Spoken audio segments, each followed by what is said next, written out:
En este vídeo voy a hablar del Sol y la Luna, que son la dualidad básica del paradigma astrológico. Sabemos, como dice el principio hermético de polaridad, que todo está formado por un par de opuestos. Todo es dual. Todo tiene su principio masculino y femenino. Este par de opuestos son idénticos en naturaleza y difieren únicamente en grado, como el frío y el calor, el día y la noche, o la luz y la oscuridad. Desde el punto de vista psicológico, que es desde donde lo voy a enfocar, que es lo que a mí me interesa, el Sol es el consciente y la Luna es el inconsciente. Todos tenemos ambos. Y de lo que se trata la vida es de casar ambos principios para que funcionen coordinadamente. Esto en alquimia se llama bodas alquímicas, matrimonio alquímico interior o connutio, la conjunción de ambos. Si establecemos una analogía con lo que es conducir un coche, por ejemplo, se ve claramente. Para conducir un coche necesitamos estar conscientes, tomar decisiones. Y por otro lado, también necesitamos tener ciertas cosas automatizadas. ¿Qué pasaría si tenemos automatizadas el cambio de marchas, por ejemplo? Y de repente tenemos que conducir un coche cuyo sistema de cambio de marchas es diferente, que nuestros automatismos no nos sirven, entramos en conflicto, hay una disonancia, que es lo que nos pasa hoy en día, que tenemos un inconsciente que está programado para funcionar en el Paleolítico. Y como no vivimos en el Paleolítico, como ya no hay las mismas amenazas y las mismas oportunidades que en el Paleolítico, pues funcionamos mal, funcionamos a destiempo, funcionamos de forma exagerada, creemos que hay oportunidades o peligros donde no los hay, y donde sí que los hay no los vemos y sufrimos las consecuencias.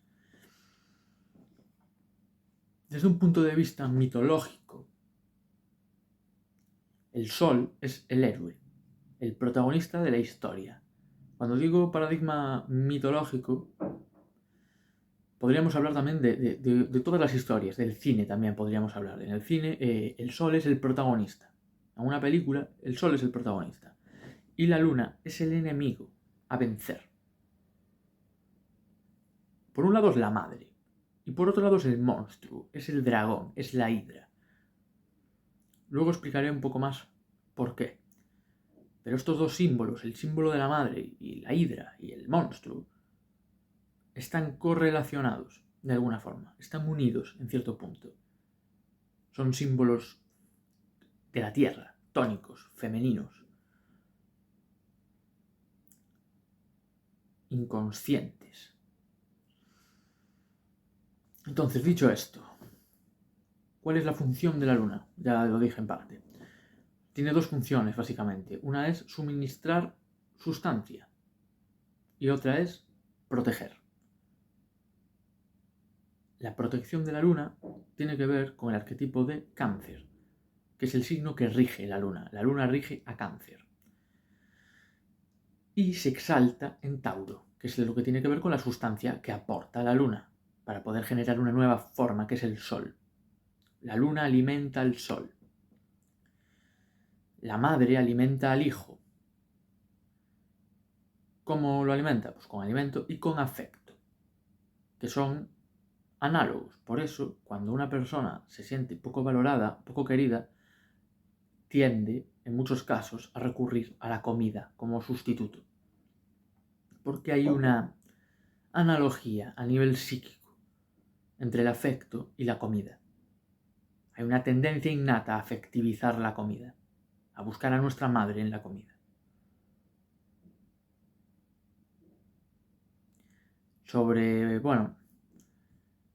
La Luna es la materia prima.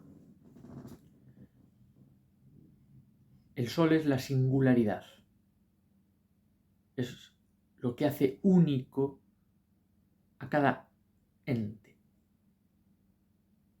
Y eso, que es único, que es diferente, necesita de un ámbito protector para desarrollarse. Porque si no, sería destruido por el sistema. Un niño pequeño, cuando nace, es tan vulnerable que si lo dejas solo en el medio de la ciudad o de la naturaleza, pues muere. Necesita un ámbito protector para desarrollarse y convertirse en alguien capaz de enfrentar esa complejidad del mundo. Entonces, en tanto que materia prima, la Luna es relativamente indiferenciada. Lo que diferencia es el Sol. La Luna viene como una masa amorfa, relativamente amorfa, porque sí que carga ciertos patrones del pasado. No existe la indiferenciación absoluta, al menos no desde este punto de vista. Pero sí que es relativamente indiferenciada, para que poder imprimirle las cualidades a desarrollar. Por lo tanto, también es receptiva. Tiene la capacidad de recibir, de incorporar lo nuevo.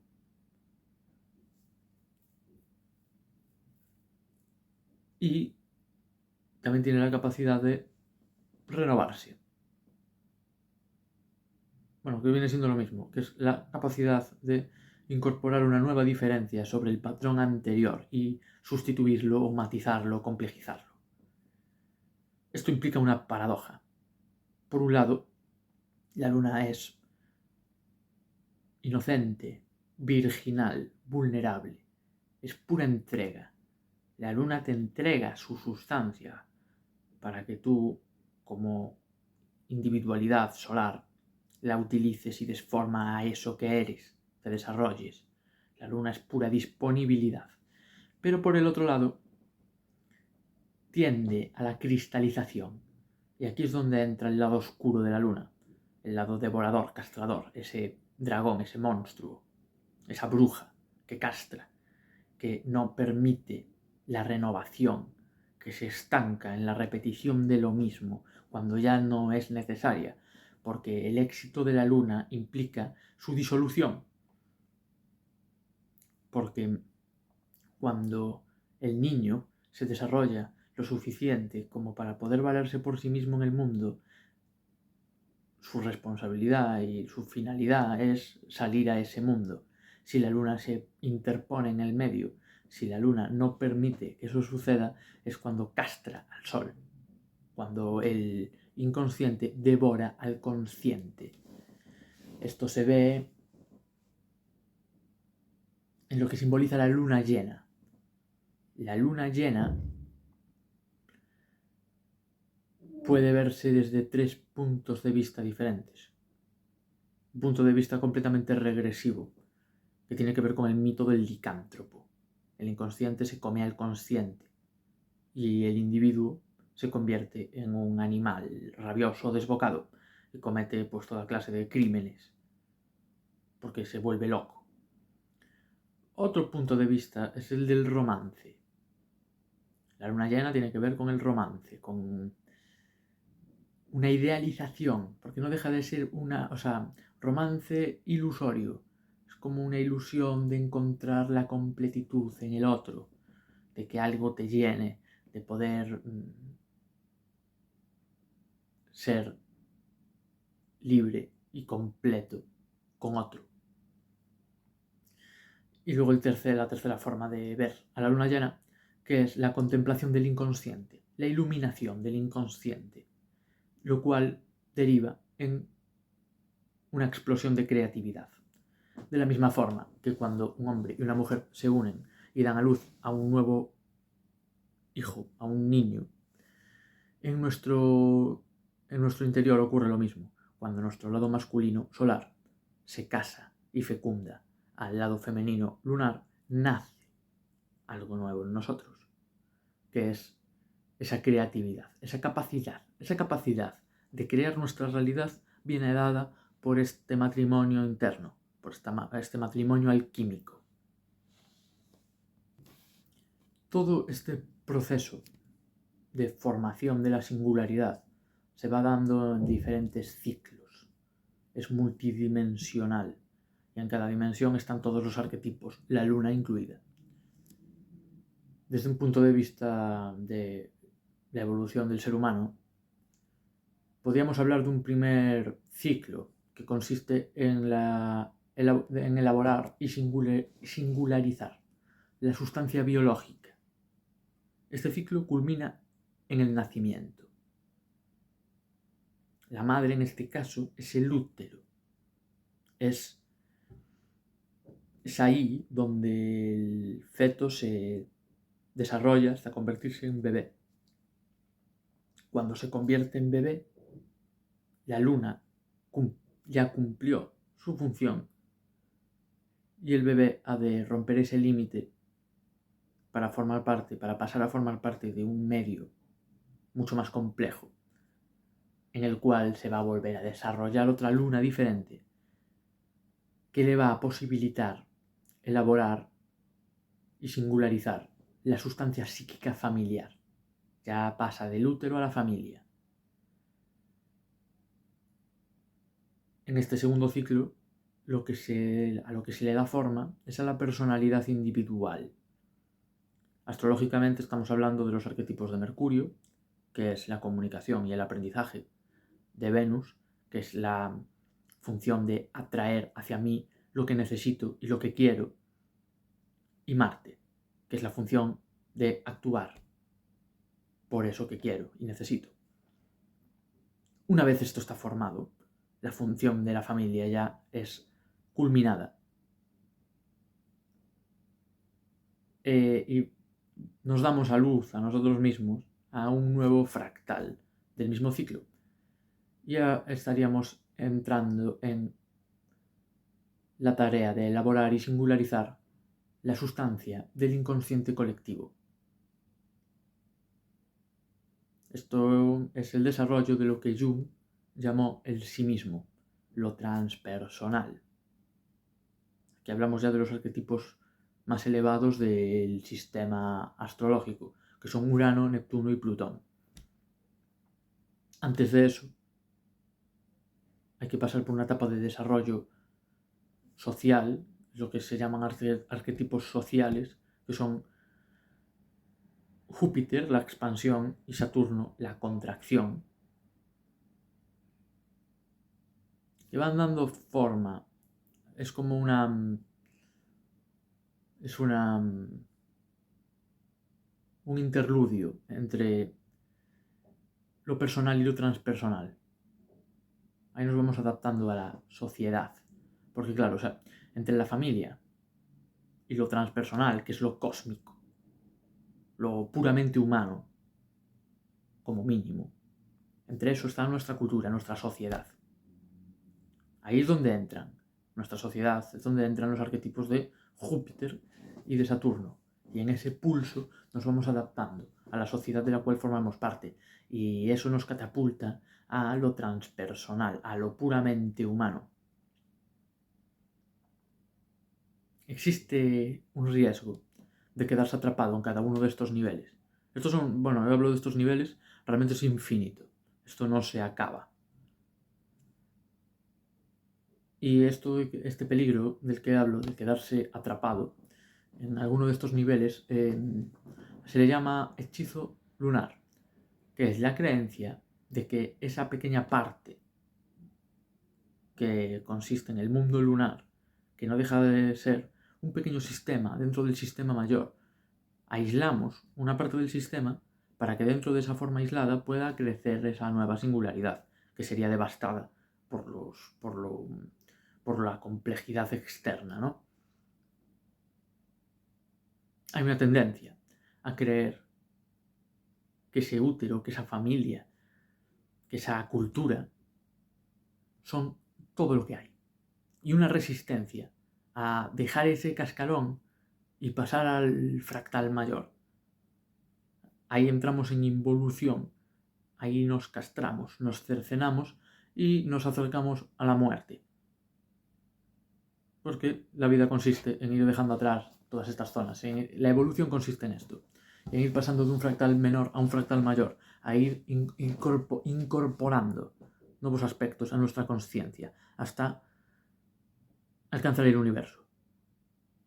Como decían los griegos, conócete a ti mismo y conocerás al universo y a los dioses. Conocer el universo es hacerlo nuestro útero, hacer del universo nuestra casa, El arquetipo del cosmopolita también va por ahí. Ya no forma parte de ninguna familia, de ninguna cultura, forma parte de todo. No se siente extranjero en ningún sitio. Y bueno, para acabar diré que todo esto que conforma la luna para protegernos y alimentarnos se llama mecanismo lunar. El mecanismo lunar es un conjunto de instrucciones que en la carta natal viene dado por el signo de la luna, la casa de la luna y los aspectos de la luna. En los adultos, bueno, en los niños también, pero lo voy a enfocar más desde la perspectiva de los adultos. Este mecanismo se activa cuando sentimos el vacío. El vacío, la exclusión, la angustia. Todo esto es lo que nos hace confrontar al hechizo lunar. Cuando estamos llegando al final de un ciclo de desarrollo, cuando, por ejemplo, ya singularizamos la sustancia familiar y tenemos que pasar a formar parte de algo mayor, de la cultura. Tenemos que pasar a formar parte de nuestra sociedad. Ahí se activa el mecanismo lunar para protegernos de eso que durante todo ese ciclo que está acabando fue una amenaza para nosotros. El problema es que ya no es una amenaza. Ahí se está repitiendo la luna. Ahí la luna es el dragón. Ahí la luna es castradora. Lo mismo cuando queremos ir más allá de nuestra ideología, de nuestra cultura, de nuestras creencias, en el nivel que sea. Ahí se activa el mecanismo lunar para protegernos. Y si no hacemos consciente ese mecanismo nos atrapa y nos impide evolucionar. Eso conduce a la muerte prematura. O sea, te acerca a la muerte. Si tú dejas de evolucionar, te mueres. Porque todo lo que está vivo evoluciona, tiende a la evolución. Si tú te estancas, estás más cerca de morir. Entonces ahí la luna se revierte, ¿no?, en su función. Es como que su función protectora pasa a ser instinto de muerte. Instinto de muerte es quedarte en el mismo sitio, cuando ya deberías pasar a otro nivel. La tarea del sol, la tarea del héroe, el camino del héroe, el viaje del héroe, es ir superando todas estas pruebas. Las pruebas que son el conjunto de las instrucciones. Cada instrucción lunar es una prueba. Tienes que atravesarla. Cuando la atraviesas te encuentras con el vacío, con el dolor. Y paulatinamente se va generando un nuevo círculo que te protege en ese nuevo fractal del que formas parte. Quiero matizar lo que dije al final y quiero añadir unas cosas más como conclusión. O sea, el mecanismo lunar, la angustia que activa el mecanismo lunar no surge cuando lo atravesamos, surge antes de atravesarlo, surge cuando aquello de lo cual el mecanismo lunar nos protege, cuando nos tenemos que confrontar con eso. Entonces ahí surge la angustia. Si atravesamos esa angustia, atravesamos el mecanismo lunar y nos liberamos en ese nivel, porque luego el mecanismo lunar tiene varios niveles y luego hay otros aspectos del ego, hay otros aspectos de la carta astral que el héroe solar también tiene que enfrentarse a ellos para individualizarse. Entonces, dicho esto, como conclusión, el Sol y la Luna, como polaridad que son, se pueden polarizar, es decir, podemos vivir a la Luna sin el Sol y al Sol sin la Luna. La Luna sin el Sol es lo que dije antes del hombre lobo y tal, y podríamos verlo, otra forma de verlo, aparte del mito del licántropo, es como si fuera una inundación. ¿Qué pasa en una inundación? Perdemos toda diferenciación, toda individualidad. El agua es necesaria para fertilizar la tierra, pero si inundamos la tierra la convertimos en un pantano y ahí no van a hacer nada bueno. Por el otro lado está la aridez, que es el extremo solar. La tierra árida se agrieta, se rompe y tampoco, podemos plantar una semilla en tierra árida y tampoco va a crecer. Aquí tenemos a la soledad extrema. A la existencia sin propósito, no hay deseos, nada nos mueve. no nos mojamos, por así decirlo. Es como... La inundación sería como una especie de atracción desbocada. Es como un deseo desorbitado. Y la aridez, una atracción ausente. Es el desierto. Es el desierto que tienen que atravesar los esclavos cuando se liberan, el éxodo. Cuando nos liberamos del mecanismo lunar, lo que estábamos haciendo es liberarnos de una esclavitud inconsciente. Y tenemos que enfrentar el vacío, el desierto, la aridez. La formación de la individualidad consiste en establecer un equilibrio dinámico, un equilibrio que se mueve entre lo masculino y lo femenino. Y ahí podemos generar nuestra propia realidad. Cuando se equilibra lo masculino y lo femenino,